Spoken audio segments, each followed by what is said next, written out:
रावण को, उस पे भी सुप्रीम कोर्ट ने फिलहाल रोक लगा दी है। वो रोक उचित है क्योंकि देश भर में भारी रोष था इस फैसले के खिलाफ और सुप्रीम कोर्ट ने संज्ञान लिया है इस मामले का। और मैं मानता हूं कि कुछ खास नुक्ते जो गवई साहब की जजमेंट से उत्पन्न हुए हैं उन पर दोबारा से पुनः विचार करके सुप्रीम कोर्ट कोई उचित फैसले पर पहुंचेंगे जिससे पर्यावरण के संबंधित जो मसले हैं उनका समाधान हो और देश भर में जो एक रोष का वातावरण है उसको भी शांत किया जा सके। जो आज फैसला लिया है अरावली को लेकर, उस पर आपकी क्या प्रतिक्रिया है? देखिए, आज सुप्रीम कोर्ट में बिल्कुल दूध का दूध पानी का पानी साबित हो गया।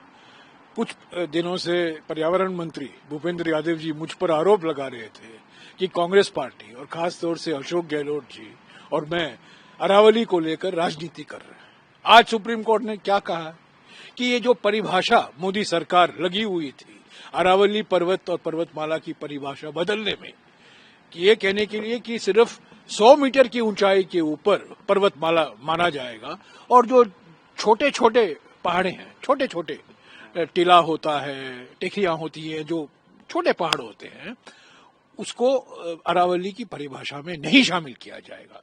हमने ये मुद्दा उठाया, मीडिया में भी उठा, कई अखबारों में, इंडियन एक्सप्रेस, राजस्थान पत्रिका, सभी और सारे सिविल सोसाइटी नागरिक संस्थाओं ने इस मुद्दे को, क्योंकि सब लोग चिंतित थे कि अरावली राजस्थान के लिए, दिल्ली के लिए, हरियाणा के लिए और गुजरात के लिए, खास इन 4 राज्यों के लिए, पर सारे भारतवर्ष के लिए एक हमारे भौगोलिक और प्राकृतिक धरोहर है ये, और इसको बिगाड़ने में लगे हुए थे। बचाने का कोई इरादा नहीं था, बेचने का इरादा था। माइनिंग और बढ़े, वहां रियल एस्टेट बढ़े और अभी जितना हम प्रदूषण काल में जी रहे हैं उसको और भी भयंकर प्रदूषण लाए।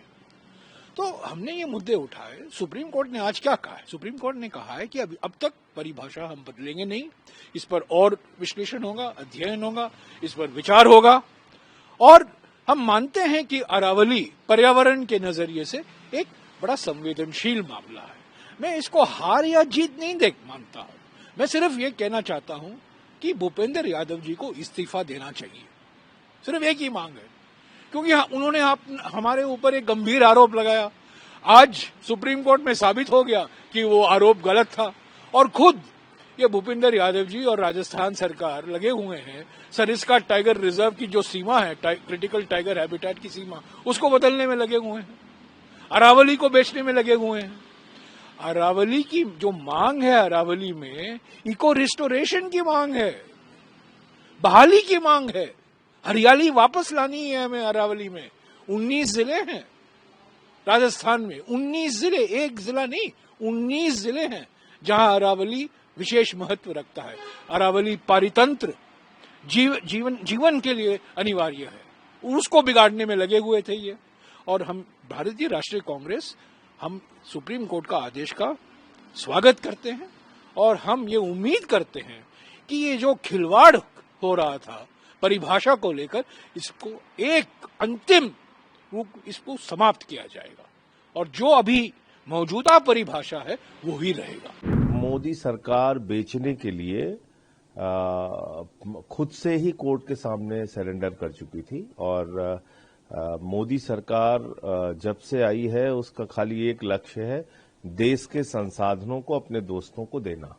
इसी काम में लगी हुई है सरकार।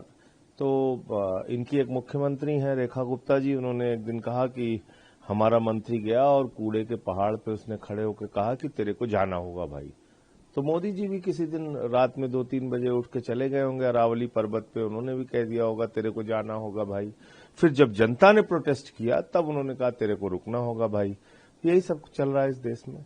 बहुत ही दुर्भाग्यपूर्ण है कि इस तरह से हम अपने संसाधनों को बिकता हुआ, कटता हुआ, टूटता हुआ देख रहे हैं।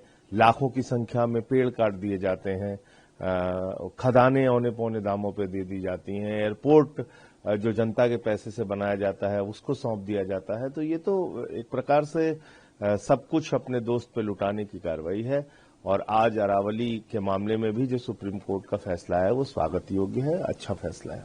देखिए, ये फैसला बहुत अहम हुआ है। सुप्रीम कोर्ट के फैसले का हम स्वागत करते हैं, क्योंकि जिस रूप में ये आंदोलन शुरू हो गया, युवाओं ने, छात्रों ने, आम जनता ने, एक्टिविस्ट ने कोई पीछे नहीं रहे। तो सरकार को भी समझ में आ जाना चाहिए कि जनता क्या चाहती है। ये जनरेशन का सवाल है, आने वाली पीढ़ियों का सवाल है। अरावली नहीं रहेगी तो क्या होगा इस देश के अंदर। आज गैस चैम्बर बना हुआ है दिल्ली, अगर अरावली नहीं रहेगी तो कितने क्या होगा देश में, कहाँ का गैस चैम्बर बनेंगे, कोई कल्पना कर सकता है क्या। बड़े बड़े एक्सपर्ट की राय सामने आती है, लगातार आ रही है इन दिनों के अंदर। तब समझ आना चाहिए सरकार को कि अरावली का कितना बड़ा महत्व है। और आपने आनंद फानंद के अंदर उसको रिकमेंडेशन दे दिया। मेरा मानना है जो कमेटी थी सीईसी की, सीधी रिपोर्ट करती थी सुप्रीम कोर्ट को, नॉमिनेशन भी सुप्रीम कोर्ट करता था। उसको खत्म करके क्यों बनाई कमेटी नई विभाग ने, केंद्र सरकार ने, और वो रिपोर्ट देगी विभाग को ही। नॉमिनेशन कौन करेगा? विभाग ही करेगा, यादव जी का विभाग ही करेगा। ये क्या मतलब होगा? आज आधी समझ उसके कारण पैदा हो रही है। वो कमेटी होती, लोगों को विश्वास होता भाई ये सोच समझ के फैसला कर रहे हैं। अब भी समय है सरकार के सामने, आगे आना चाहिए उनको, और नए तरीके जनता क्या चाहती है उस ढंग का फैसला होना चाहिए।